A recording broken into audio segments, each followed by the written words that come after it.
Welcome back to our channel where we share updates and untold stories about Catherine, Princess of Wales and her royal family. Today we bring you some significant news, Palace in Trembles, after Princess Anne invokes ancient protocol to against Camilla's title.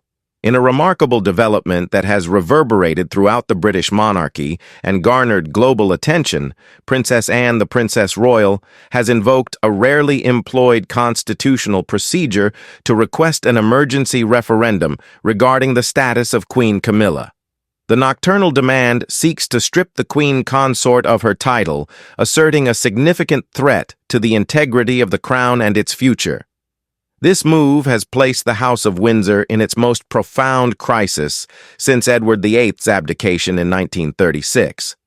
This has initiated a constitutional and family conflict that juxtaposes the steadfast traditionalism of the late Queen's only daughter with the modern context of King Charles III's reign.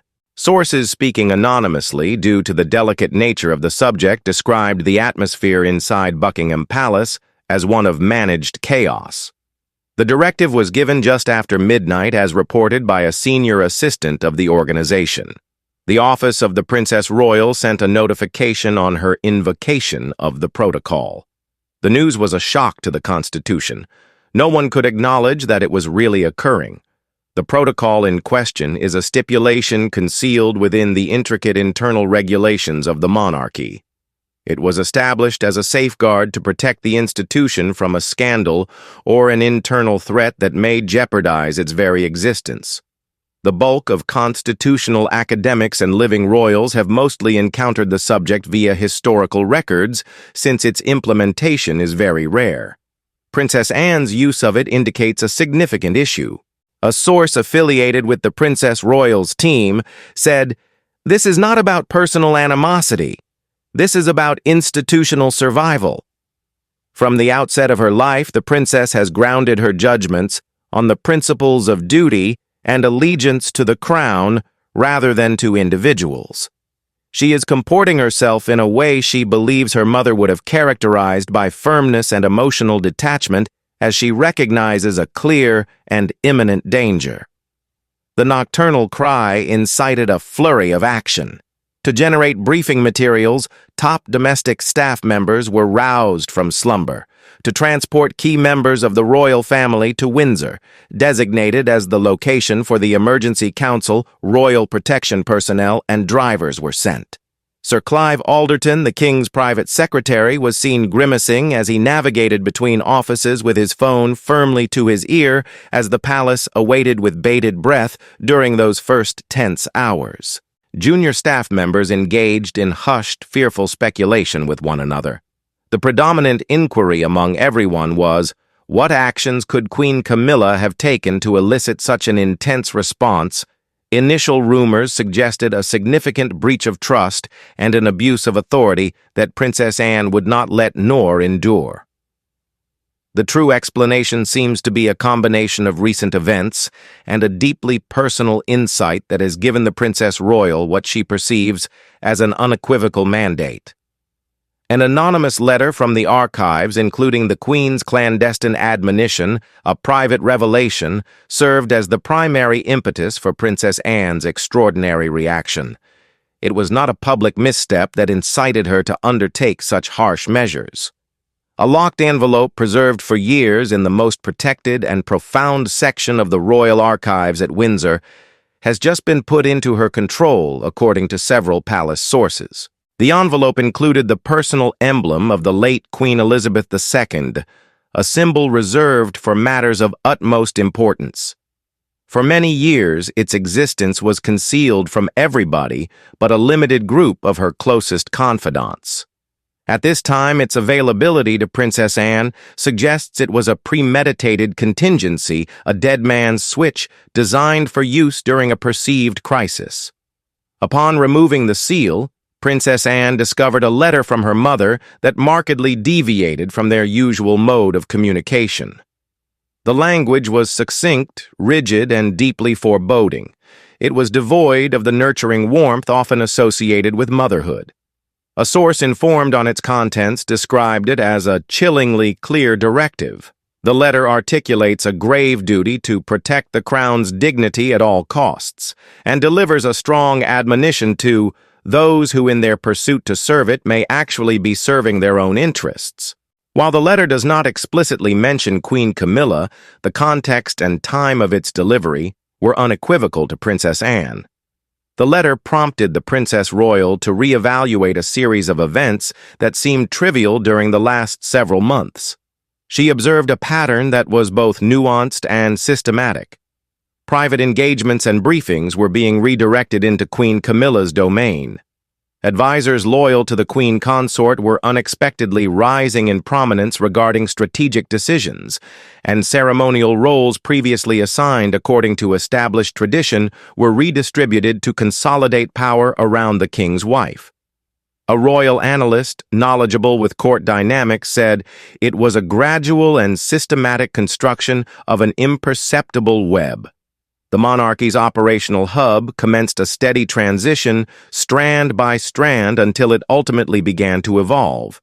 Anne's remarkable institutional memory and acute procedural awareness enabled her to identify the event's occurrence, while others could not. While reading the letter from Queen Elizabeth II, she reminisced about one of her last private conversations with her mother. The late queen had regarded her daughter and articulated in a subdued, contemplative manner when they ambled around the tranquil environs of Balmoral. Upon her observation, the future must remain untarnished. Anne interpreted this as a general admonition to protect the line of succession, particularly concerning Prince William and his family. The future must remain unblemished. Upon comprehending it, she recognized it as a covert directive to act if anybody, irrespective of their proximity to the throne, threatened the integrity of the crown. Anne's internal doubts crystallized into an unalterable obligation as she recalled her mother's remarks. The clash of personalities and personal antipathy over this subject had dissipated. In her view, it was a flagrant violation of the sacred trust that her mother had diligently upheld for 70 years. A preordained power seizure. The evidence accumulates. Insiders at the palace, loyal to Princess Anne, had been assembling a dossier on what they termed a shadow consolidation of power. Their results indicate a deliberate strategy by Queen Camilla to amplify her power beyond the conventional ceremonial position of a consort. Although the public saw a cheerful and helpful Queen Consort palace officials were compiling a dossier on what they termed a shadow consolidation of power. The objective was ostensibly twofold: firstly, to appoint her own allies to key positions, and secondly, to use royal charities and patronages to cultivate a political support network independent of the king. Both tactics were reportedly executed. It was claimed that advisors who had always reported directly to the Queen's office were now participating in clandestine strategy sessions with Queen Camilla. The guest lists for these occasions were indicative, since they often included persons renowned for their skepticism about the Prince and Princess of Wales's aim to create a more streamlined and modern monarchy. An unhappy former courtier said it was not about aiding Charles in his rule. The objective was to build a competing court that would ensure her enduring power. Her methods were deemed very clever. It is said that she used her extensive network of charitable affiliations to enhance her influence in the local political sphere. The invites to prestigious galas and openings were carefully selected to entice influential donors, media proprietors, and local leaders capable of swaying public opinion in her favor.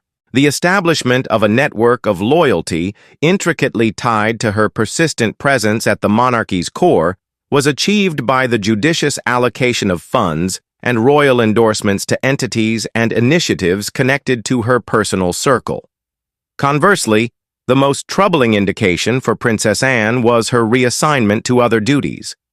Queen Camilla and her closest associates were progressively entrusted with responsibilities for events formerly managed by the Prince of Wales or other senior working royals. This tendency has been seen with growing frequency. Although these modifications were sometimes obscured by bureaucratic justifications like scheduling conflicts or representational balance, The trend was apparent to a discerning observer like Anne.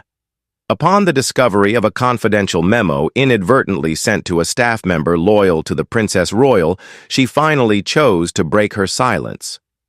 The document delineated a comprehensive framework for ensuring the stability and continuity of the Queen Consort's role beyond existing succession expectations, intended for a small group of Queen Camilla's advisors. The wording used in the paper was cold, bureaucratic, and, in Anne's view, accusatory. This effort was not to assist King Charles, but to create a permanent and unassailable position of dominance, irrespective of future coronations. An acquaintance of Anne confirmed that the note facilitated the conversion of hypothesis into a stated objective. At that point, she realized that the possibility of discreet diplomacy was no longer accessible to her. The network was superfluously constructed. One of the last remaining alternatives was to initiate a public confrontation. A declaration of war was issued during the Windsor showdown. The long-standing tensions ultimately culminated in a public fight, although a controlled one. A private family supper at Windsor Castle, intended to project a picture of unity amidst rampant speculation, instead became the backdrop for an intense confrontation. The banquet was scheduled to take place at Windsor Castle. Inside minutes, the atmosphere in the room shifted from amicable to volatile, according to staff personnel discreetly situated inside the area. During an apparently innocuous discussion about forthcoming royal plans, Princess Anne issued a distinct and unambiguous accusation. Her voice was described as calm yet tinged with steel, capable of cutting through the polite murmur. In the king's presence, she said that Queen Camilla had deliberately subverted the conventional line of succession. She said that Camilla was using her position not to uphold the monarchy, but to manipulate it for her own enduring security, thereby establishing a parallel power structure to that of Prince William, the heir to the throne. A witness characterized the ambiance in the room as an unnatural stillness. Furthermore, it was said that Queen Camilla's response was swift and indifferent. She did not provide a definitive, unambiguous refusal. She repositioned herself as a crucial stabilizing influence during a tumultuous moment, subtly suggesting that others, implicitly referring to the younger generation, have the fortitude and expertise to advance the institution. She recontextualized the accusation, presenting herself as the crucial stabilizing element. Her gaze fixed on Anne was not only defiant, it was a challenge. Seated at the head of the table, King Charles exhibited evident disorder. His gaze shifted between his sister and his wife as he sought a means to mitigate a situation that was rapidly spiraling beyond his control. Observers noted his hands gripping the silverware and his gaze darting between the two individuals. Determined to persevere, Princess Anne delivered the decisive strike that proved pivotal. Her tone remained resolute as she said, "This is not about you, Camilla. All of this relates to the crown. It will persist, irrespective of your presence." Subsequently, she pushed her chair aside and exited the room, leaving her meal incomplete. This was a startling breach of royal decorum executed by her. Departing from the table in the presence of the monarch is a notable expression of disapproval under the stringent domain of royal etiquette. It was an unequivocal proclamation of war conveyed in quiet. The tenuous unity that had prevailed within the family was publicly shattered. Distress for the monarch. A fragmented crown. King Charles III faced an inescapable dilemma after the war at Windsor. Within the confines of his private chambers, he was had to choose between his allegiance to the woman he loves and his sacred duty to safeguard the institution he had inherited. And someone close to the king said in a source that he is in an excruciating predicament. If Charles were to overtly endorse Camilla, he would alienate his sister, his successor, and a significant section of the conservative base that underpins the monarchy. Supporting Anne would entail openly repudiating his wife and irreparably fracturing his marriage in a very humiliating manner. The Prince and Princess of Wales adopted a steadfast but modest stance, complicating the king's situation significantly. It is well acknowledged inside the palace that Prince William and Princess Catherine have shown unwavering support for Princess Anne's position, but they have abstained from making any public declarations. They are apprehensive not just about their family, but also concerning the Constitution. They are securing the perpetuation of their governance and the maintenance of the succession line. Their subtle presence in the unfolding story continually reminds the king that his decisions will have lasting effects for future generations.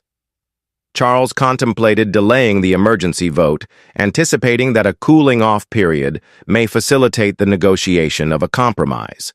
This was undertaken to create a compromise that would accommodate all parties.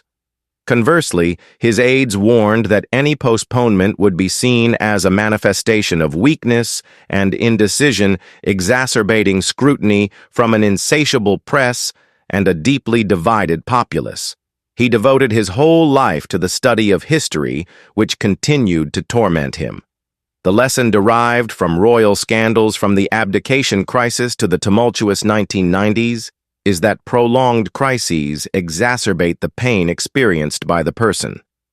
The crown can withstand controversy, but it struggles significantly with uncertainty.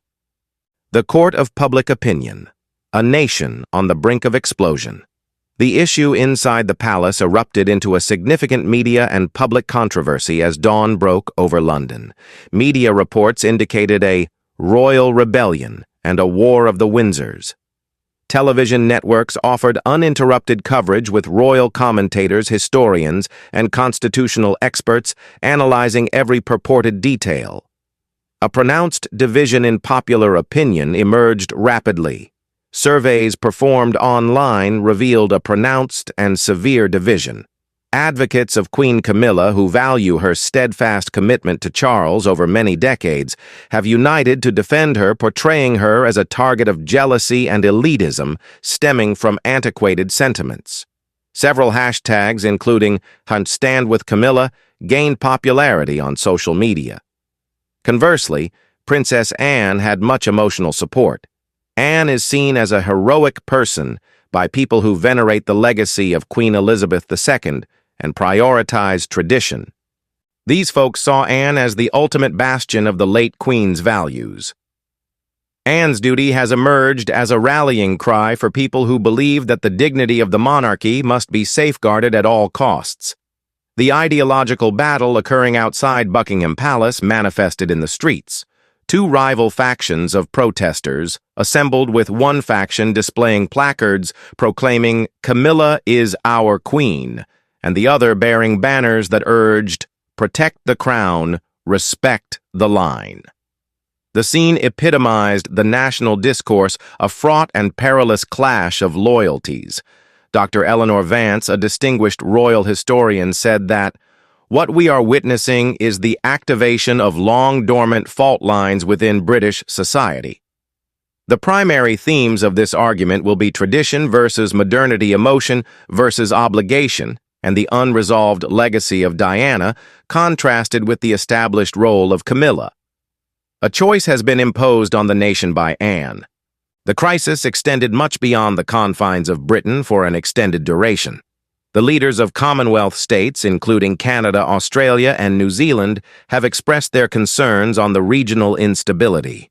The tale was used as proof that the monarchy is an antiquated institution unable to manage its internal affairs, particularly from the viewpoint of countries where republicanism is emerging.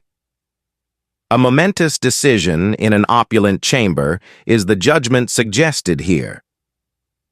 The Emergency Council convened in a highly protected and exclusive location at Windsor. A substantial weight of history permeated the atmosphere like a dense shroud. Under the previous protocol, the regulations were clearly defined. Each participant would consider the arguments, reflect, and thereafter submit a vote that was entirely secret and irrevocable. Abstentions were prohibited. Princess Anne rose first. Her statements lacked passion, but were conveyed with meticulous accuracy. The pattern of overreach, the evidence of the confidential memo, and most significantly the contents of her mother's letter, exemplified the proof she provided to substantiate her stance.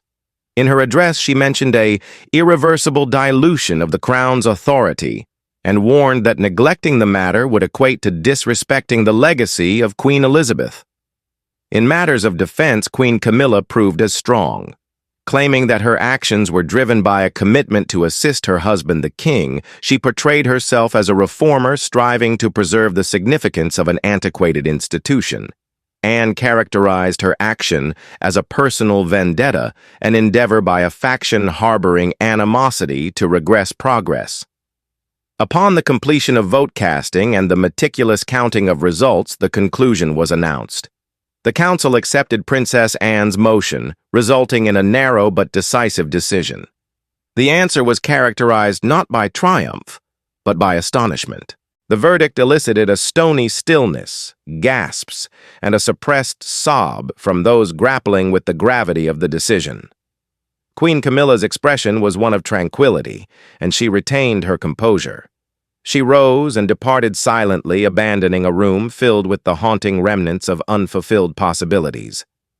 Although his look conveyed regret, King Charles released a brief, formal statement acknowledging the council's decision.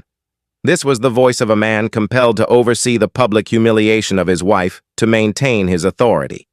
He was conflicted between his sovereignty and his emotions. The ultimate safeguard for the Queen is revealed in the last twist.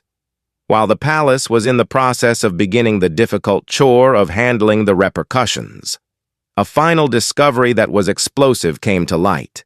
In accordance with a routine that was triggered by the decision of the council, the senior archivist at Windsor went ahead and opened a second document from Queen Elizabeth II's private collection that was connected to the first.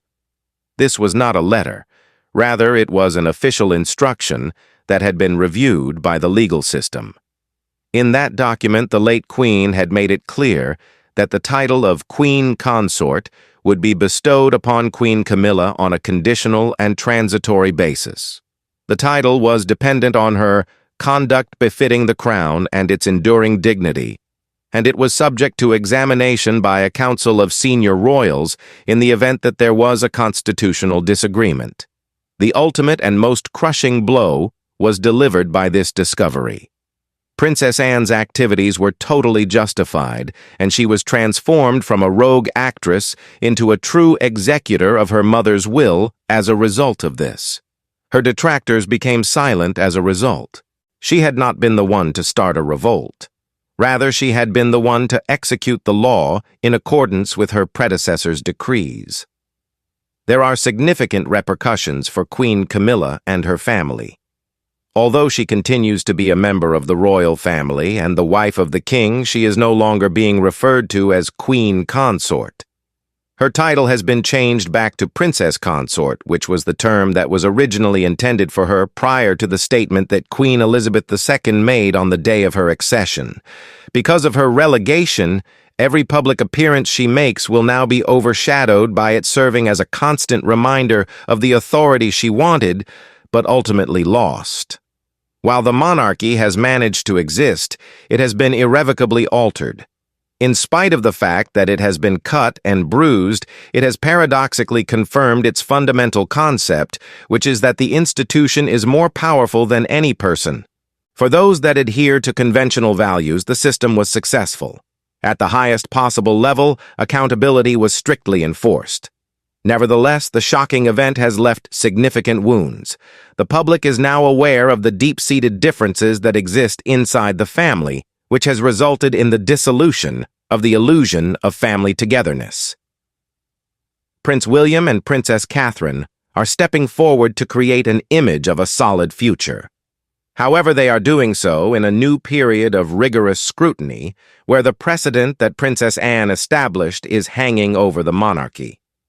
It was not an external foe that brought the House of Windsor to its knees. Rather, it was the resolve of a princess who refused to remain quiet, armed with the ultimate secret order of a long-reigning queen, that pushed the House of Windsor to the verge of collapse in a single turbulent week. However, the cost of the crown's rescue will be felt for many generations to come, despite the fact that it has been secured. Thank you for watching the video. Please let us know your thoughts and goodbye for now.